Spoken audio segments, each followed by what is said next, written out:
Here is something most travel videos will never tell you. In Vietnam, the way you hold your chopsticks can quietly offend a grandmother.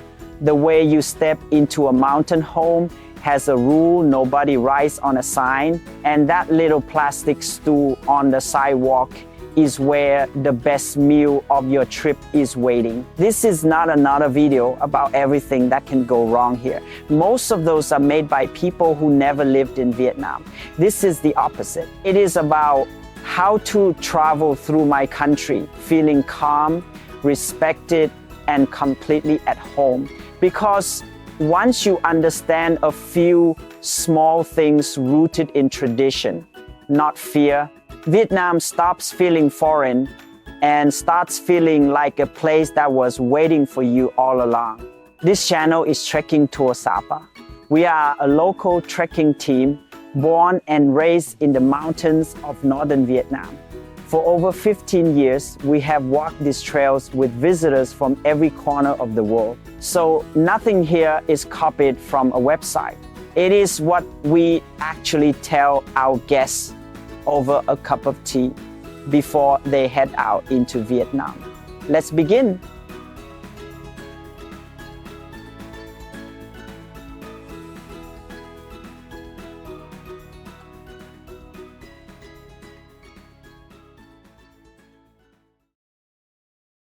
Number one, crossing the street, the river of motorbikes. The very first thing that overwhelms almost every visitor has nothing to do with temples or food. It is the traffic. You step out of the airport or the train station, you look at the road, and you see what looks like a river of motorbikes flowing in every direction with no beginning and no end. And the first thought in your head is simple. How on earth am I supposed to cross this? Here is the secret. And it is the opposite of everything your instincts are screaming at you. Do not run, do not freeze, do not wait for a gap, because the gap will never come. In Vietnam, you cross the street slowly and steadily at a constant, predictable pace, and you let the traffic flow around you like water flows around a rock in a stream. The riders are watching you. They are reading your speed. As long as you move calmly and do not make sudden jumps backward or forward, they will adjust and pass behind you or in front of you. It feels terrifying for about 3 seconds, and then it feels like magic. I always tell our guests the same thing. Pick your moment. Raise one hand slightly so you are visible. Keep your eyes up and walk like you have done it 1,000 times. The motorbike is the heartbeat of this country. There are tens of millions of them, and they carry everything: families of 4, a fridge, a pane of glass, a tower of live ducks, sometimes all in one trip. Once you stop fighting the flow and start trusting it, the chaos turns into one of the most alive, joyful things you will ever be part of. And if you ever feel unsure, do the oldest trick in the book. Wait for a local, especially an older woman with a shopping bag, and cross right beside her. She has been doing this since before you were born, and she will get you across like it is nothing. Number 2, cash, cars, and the gentle art of bargaining.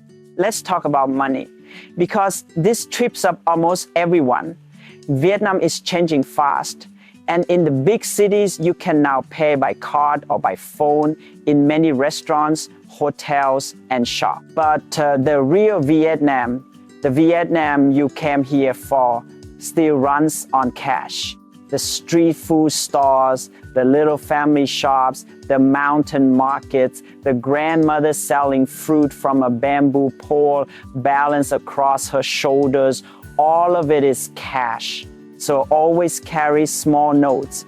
The currency here has a lot of zeros, and in your first day or two, it is very easy to confuse one note for another because some of them look similar in color. Take a quiet minute on your first morning to lay the notes out and learn them. It will save you from overpaying and, just as importantly, from accidentally underpaying someone who works very hard for very little. Now, bargaining. In tourist markets and with some street vendors, gentle bargaining is a normal and expected part of the culture. But I want to teach you how we actually do it here, because there is a right way and a wrong way. Bargaining in Vietnam is not a battle, it is a conversation. You smile, you ask the price, you offer a little less, maybe 70 or 80% of what they said. They counter, you meet somewhere in the middle. The whole thing should feel friendly, almost playful, and at the end you both smile and you both feel good. What you should never do is bargain aggressively over a tiny amount, especially with an older seller in a village. The difference you are arguing about might be the price of a coffee back home, but to the seller it carries something deeper. In our culture, the exchange is also about respect and face. If you win too hard, you do not look clever, you look unkind. A good traveler knows when to push and when to simply pay and say thank you. In the mountain, I always tell guests, pay the fair price with a warm heart. You will be remembered for it. And a beautiful thing happens when you bargain with kindness. The seller often gives you a little extra. One more banana, a small handful of something. That is the real Vietnam saying, I see you and I like you. Number 3, temples, pagodas, and the altar in every home. Now we move into the part of Vietnamese life that visitors find the most beautiful and the most mysterious at the same time. The spiritual world, and understanding even a little of it will completely change how your trip feels. Vietnam is full of pagodas, temples, and shrines, and they are not museums. They are living places of worship, used every single day by ordinary people lighting incense for their parents, their grandparents, their ancestors, going back generations. When you walk into one of these places, you are stepping into someone's most sacred space. So dress with respect. Cover your shoulders and your knees. Many travelers carry a light scarf for exactly this reason, and it works perfectly for both temples and southern mountain weather. When you enter, lower your voice. Step over the raised wooden threshold at the bottom of the doorway, never on it. Because in our tradition, that threshold has meaning. If you want to take photos, look around first. In many places, it is welcome. But during a ceremony or when someone is praying, put the camera down and simply be present. Nobody will scold you. That is not our way. But the people around you will quietly notice the difference between a visitor who takes and a visitor who understands. And here is the part that surprises people the most. This spiritual life is not only in the temples. It is in almost every home, every shop, every family restaurant you will eat in. Look for the small altar, often up high on a shelf or down low near the floor, with incense, fruit, sometimes a glass of water, sometimes a photograph of someone who has passed away. This is the ancestor altar, and it is the heart of the home. Ancestor worship is one of the deepest threads in Vietnamese culture. We believe our grandparents and great-grandparents are still with us, still part of the family, still watching over us. You do not need to do anything with these altars. Just know what they are. Do not put your bag or your drink on one. Do not touch the offerings. And if a family lights incense and vows while you are their guest, simply stand quietly and let the moment be what it is. You are witnessing love that crosses generations. There is nothing to be afraid of here. There is only something to honor. Let me add one more layer, because this is the part of our culture I am most proud of.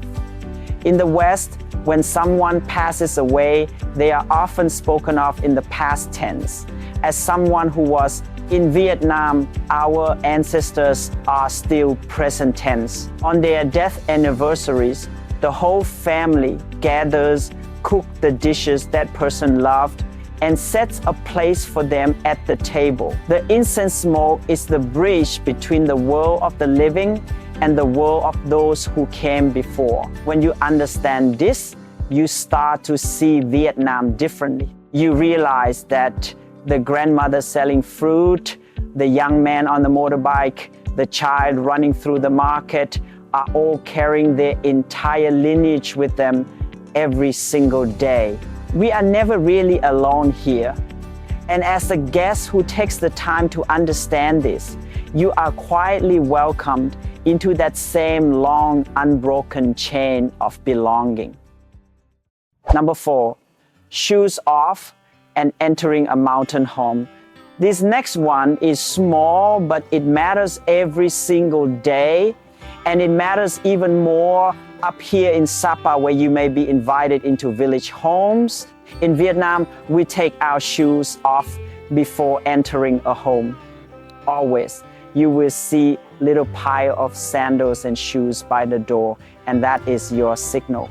The floor of a home is clean space, often where children play, where people sit, and sometimes where the family eats and sleeps. Walking in with your street shoes is, to us, like walking into someone's living room with mud on your feet. Many guest houses, homestays, and even some shops and small restaurants follow the same rule. When in doubt, glance down at the doorway. If you see shoes, yours come off too. Now let me take you somewhere special. Out in the villages around Sapa, in the homes of the Hmong, the Dao, the Tay, and other ethnic groups who have lived in these mountains for centuries, the customs run even deeper. When we bring guests into a family home, there are a few quiet rules we always share first. There is often a central column or a main pillar in the house. That pillar can be sacred. Do not lean on it or hang your things on it. There may be an altar inside, even more important than the ones in the city, and you should never point your feet toward it when you sit. In fact, pointing the soles of your feet at any person or at the altar is considered rude across much of Vietnam. So when you sit on the floor, tuck your feet to the side rather than stretching them out. If you are offered tea or rice wine, accept it with both hands or with your right hand while your left hand lightly touches your right forearm. That small gesture says, I receive this with respect. It costs you nothing and it means everything. I have watched a single two-handed cup of tea turn a nervous first meeting into an afternoon of laughter that none of us wanted to end. Before we get into food, the markets, and the parts of this trip that travelers tell us they remember for the rest of their lives, let me ask you one quick thing. If this is already helping you feel a little more ready and a little less nervous about Vietnam, the best way to support a small local team like ours is simply to subscribe. We are not a big company. We are guides from these mountains, sharing what we actually know, and every subscriber helps us keep making honest videos instead of the scary clickbait that gives our country a bad name. It is free, it takes 1 second, and it genuinely keeps us going. Now, let's talk about food, because this is where Vietnam will steal your heart. Number 5, street food, the plastic stool, and eating like a local. If you remember only one thing from this entire video, let it be this. Do not be afraid of the plastic stool. The single greatest meal in Vietnam are not in fancy restaurants with white tablecloths. They are on the sidewalk, at a tiny stall with low plastic tables and stools, so small you wonder if they were made for children. There is one pot, one dish, one family who has been making that exact recipe for 30 years. The bowl of pho steaming in front of a grandmother at 6 in the morning. the grilled pork over noodles that fills a whole alley with smoke and smell, the crispy banh mi handed to you in 20 seconds, better than any sandwich you have ever eaten in your life. Travelers worry about street food being unsafe. Here is the honest local truth. The busy stalls are usually the safest because high turnover means the food is fresh and the ingredients never sit around. Look for a place full of locals, especially one with a line. Look for food that is cooked hot in front of you. Sit down, point at what the person next to you is eating, and trust the crowd. Carry a little hand sanitizer, drink bottle of filtered water, ease your stomach in gently over the first couple of days, and you will be absolutely fine. Now, the table manners that will make locals smile. When you are given chopsticks, here is the one rule you must never break. Never stick your chopsticks straight up, standing upright in a bowl of rice. To us, that looks exactly like the incense we burn for the dead at a funeral, and it brings a heavy feeling to the whole table. When you rest your chopsticks, lay them flat across the top of your bowl or on the little rest provided. This single piece of knowledge instantly marks you as a respectful, informed traveler. Vietnamese meals are shared. The dishes go in the middle, everyone takes a little at a time, and rice is the foundation of everything. The oldest person at the table often begins first, and inviting others to eat before you start is a small, beautiful courtesy. If a local family invites you to eat, say yes. Refusing food can feel like refusing friendship. And if they pile your bowl high again and again, that is not pressure. That is love, expressed the only way some grandmothers know how. Number 6, coffee, rice, wine, and the toast. That never ends. Let's stay at the table a little longer because Vietnam has 2 drinks you absolutely must understand. First, the coffee. Vietnamese coffee is strong. I mean, genuinely, gloriously strong. It is slow drip through a little metal filter, often poured over sweet condensed milk and served hot or over a mountain of ice. There is also egg coffee, a Hanoi invention where whipped egg yolk and sugar are beaten into something like a warm, sweet cloud floating on top of the coffee. Do not leave this country without trying it. One word of friendly warning. The caffeine here is no joke. If you order a strong iced coffee at 4 in the afternoon, do not be surprised when you are still wide awake at 2 in the morning planning your next trek. Second, the rice wine, which we call ruol. In the mountains especially, sharing homemade rice wine is a sign of welcome and respect. When you are a guest in a village home and the bottle comes out, you will hear the toast, Mot, Hai, Ba, Yo. 1, 2, 3, cheers, and then again and again. Here is the local survival guide that I give every single guest. You do not have to keep up. Nobody truly expects a visitor to match a Vietnamese grandfather drink for drink, and trying to is how good evenings turn into bad mornings. It is completely fine to take small sips, to toast with tea or water instead, or to simply place your hand over your glass with a warm smile and a thank you. Vietnamese hospitality is generous, but it is not cruel. Drink to enjoy the company, not to win a competition. The goal is the laughter, not the bottle.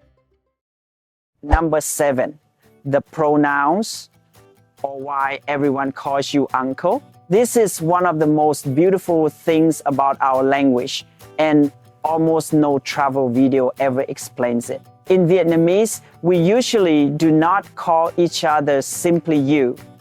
Instead, we choose a word based on age and relationship, almost as if everyone is family.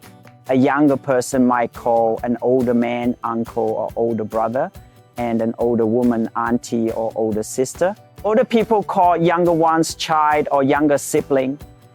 It sounds complicated, but the heart of it is simple and lovely. Our entire language is built on treating strangers like relatives. So when a market seller, a taxi driver, or the owner of a noodle shop calls you auntie or uncle or older sister, do not be confused and never be offended.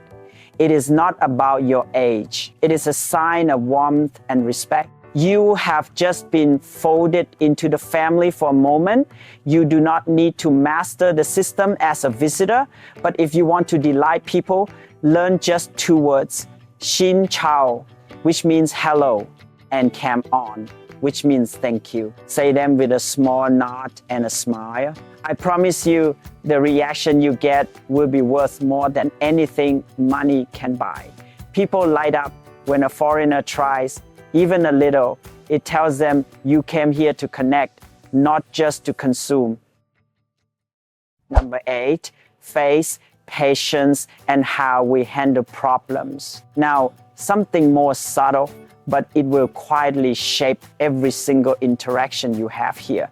The idea of faith and the value of staying calm.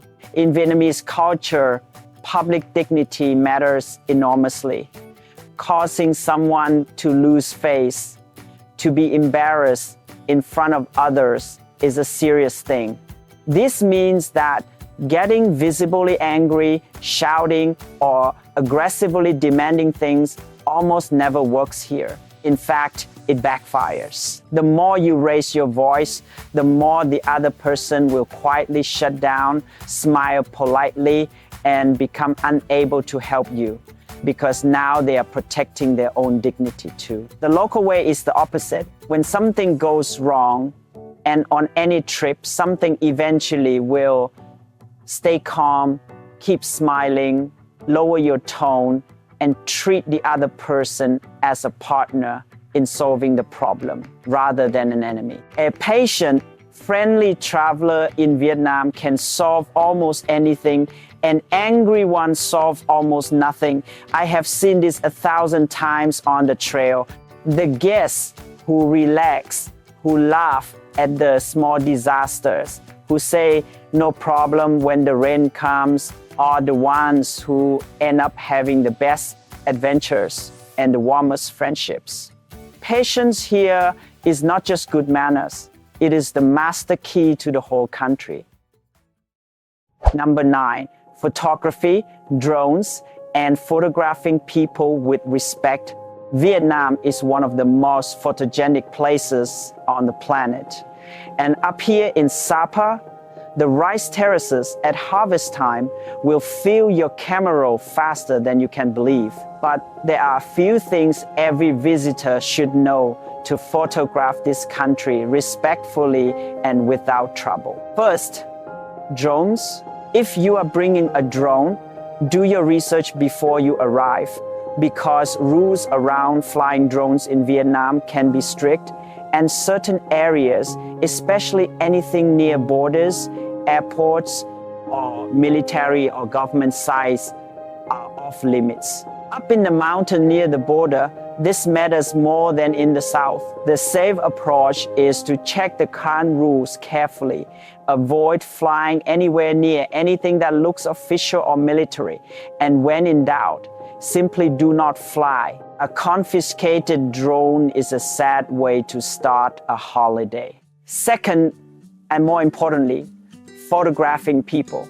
The ethnic minority villages around Sapa are stunningly beautiful, and so are the people with their handmade indigo clothing and their incredible silver jewelry.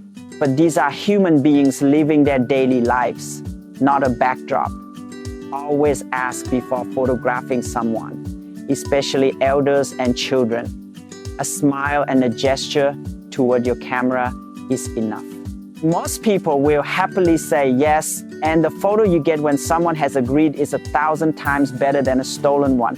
If a seller lets you photograph them, buying a small handicraft afterward is a kind and natural way to say thank you. This is how we teach every guest to travel here. Take pictures of people the way you would want a stranger to take pictures of your own grandmother.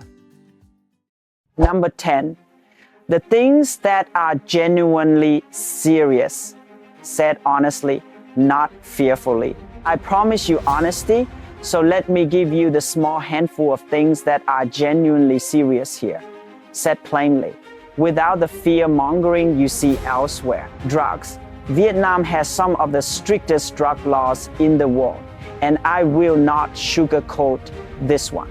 Things that may be legal or tolerated where you live are absolutely not here, and the consequences are severe. The good news is that this is the easiest rule in the world to follow. Simply do not get involved with drugs in any form during your trip. Full stop. With that one decision made, you never have to think about it again, and Vietnam offers you 1,000 better highs anyway, starting with that mountain sunrise. Respect for the country. Vietnamese people are deeply proud of their nation and its history. As a guest, this is not the place for loud public mockery of the country, its leaders, or its symbols. This has nothing to do with you not having opinions. It is simply ordinary good guest manners, the same courtesy you would show in anyone's home. Talk, ask questions, be curious, learn our history with an open heart, and you will find people incredibly willing to share. Come to insult, and you close every door. The choice is easy, online and on social media. Be thoughtful about what you post about people and places, just as you would anywhere. Treat the people you meet with the same respect online as you do in person. This is not a Vietnam rule so much as a being a good human rule, but it is worth saying. That is genuinely the whole list of serious things. Notice how short it is. Notice how every single one comes down to the same simple idea. Be respectful, be sensible, and Vietnam will open its arms to you completely. Number 11, Tet festivals and the superstitions that shape a year. If you want to understand the soul of Vietnam, you have to understand our calendar, because so much of life here still follows the lunar one, and it is woven through with traditions that are thousands of years old. The biggest of all is Tet, the Lunar New Year, usually falling in late January or February. This is the most important time in the entire Vietnamese year, the moment when the whole country goes home. Families travel for days to be together. Houses are cleaned from top to bottom to sweep out the old year. Peach blossoms bloom in the north and yellow apricot blossoms in the south. Children receive lucky money in little red envelopes. The food, the flowers, the energy in the air are unlike anything else. If you happen to visit during Tet, know two things. First, it is magical, a once-in-a-lifetime window into the real heart of our culture. Second, many shops, restaurants, and services close for several days while families celebrate, so plan ahead. There are also gentle superstitions around the new year. The very first visitor to enter a home in the new year is believed to set the luck for the whole year, so do not be surprised if people are a little particular about doorways during this time. Sweeping the floor on the first day is avoided because it is said to sweep away good fortune. You will find smaller versions of this everywhere all year round. Lucky numbers and unlucky ones. Choosing good days for important events. Offerings of fruit and flowers on the 1st and 15th of each lunar month, when the smell of incense drifts out of every home and shop. You do not need to believe any of it, but noticing it, asking about it with genuine curiosity will open conversations that take you straight into the warm center of Vietnamese life. Number 12, the mountain market, where the real Vietnam trades. If there's one experience I beg every visitor not to miss in the north, it is the ethnic markets.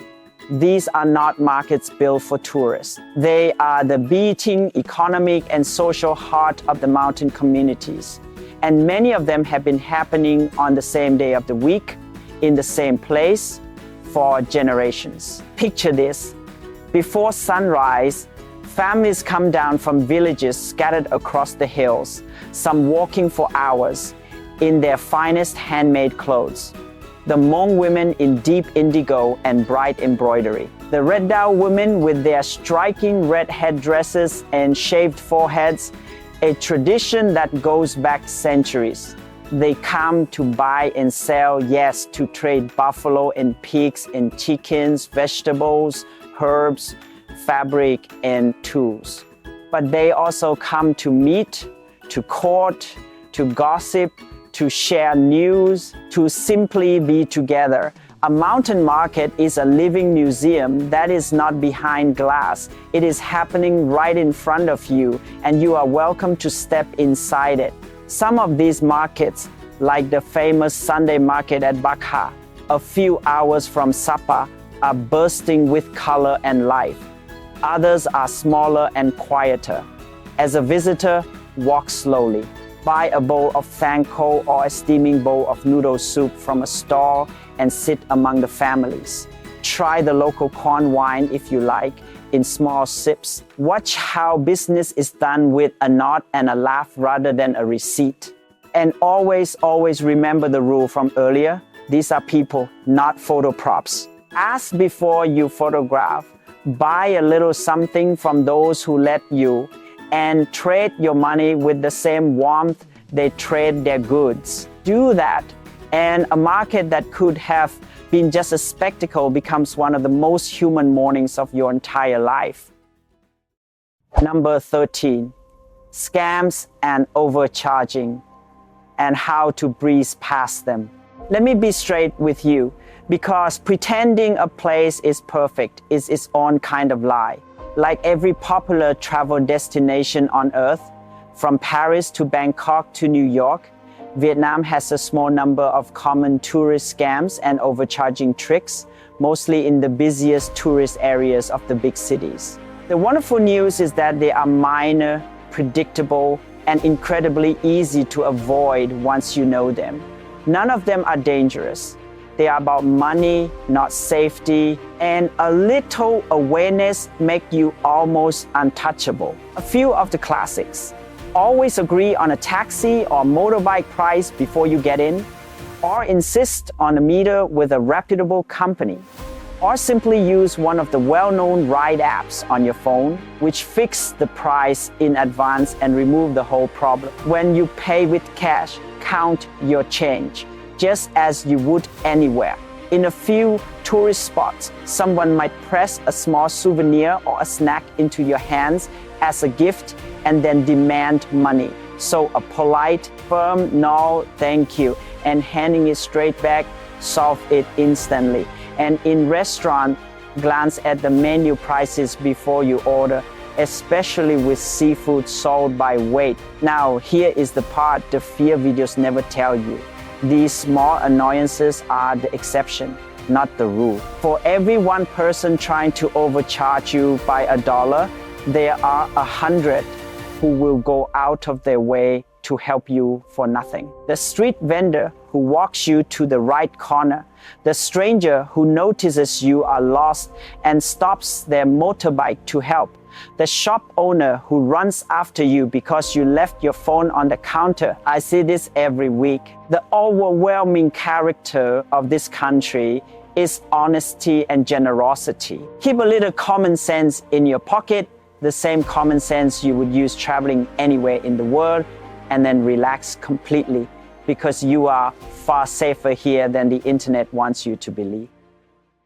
Number 14, when to come and reading the seasons like a local. People always ask me, when is the best time to come to Vietnam? And the honest answer is that it depends on where you are going, because this country is long and its weather is widely different from top to bottom. The South stays warm and tropical all year, with a dry season and a wet season.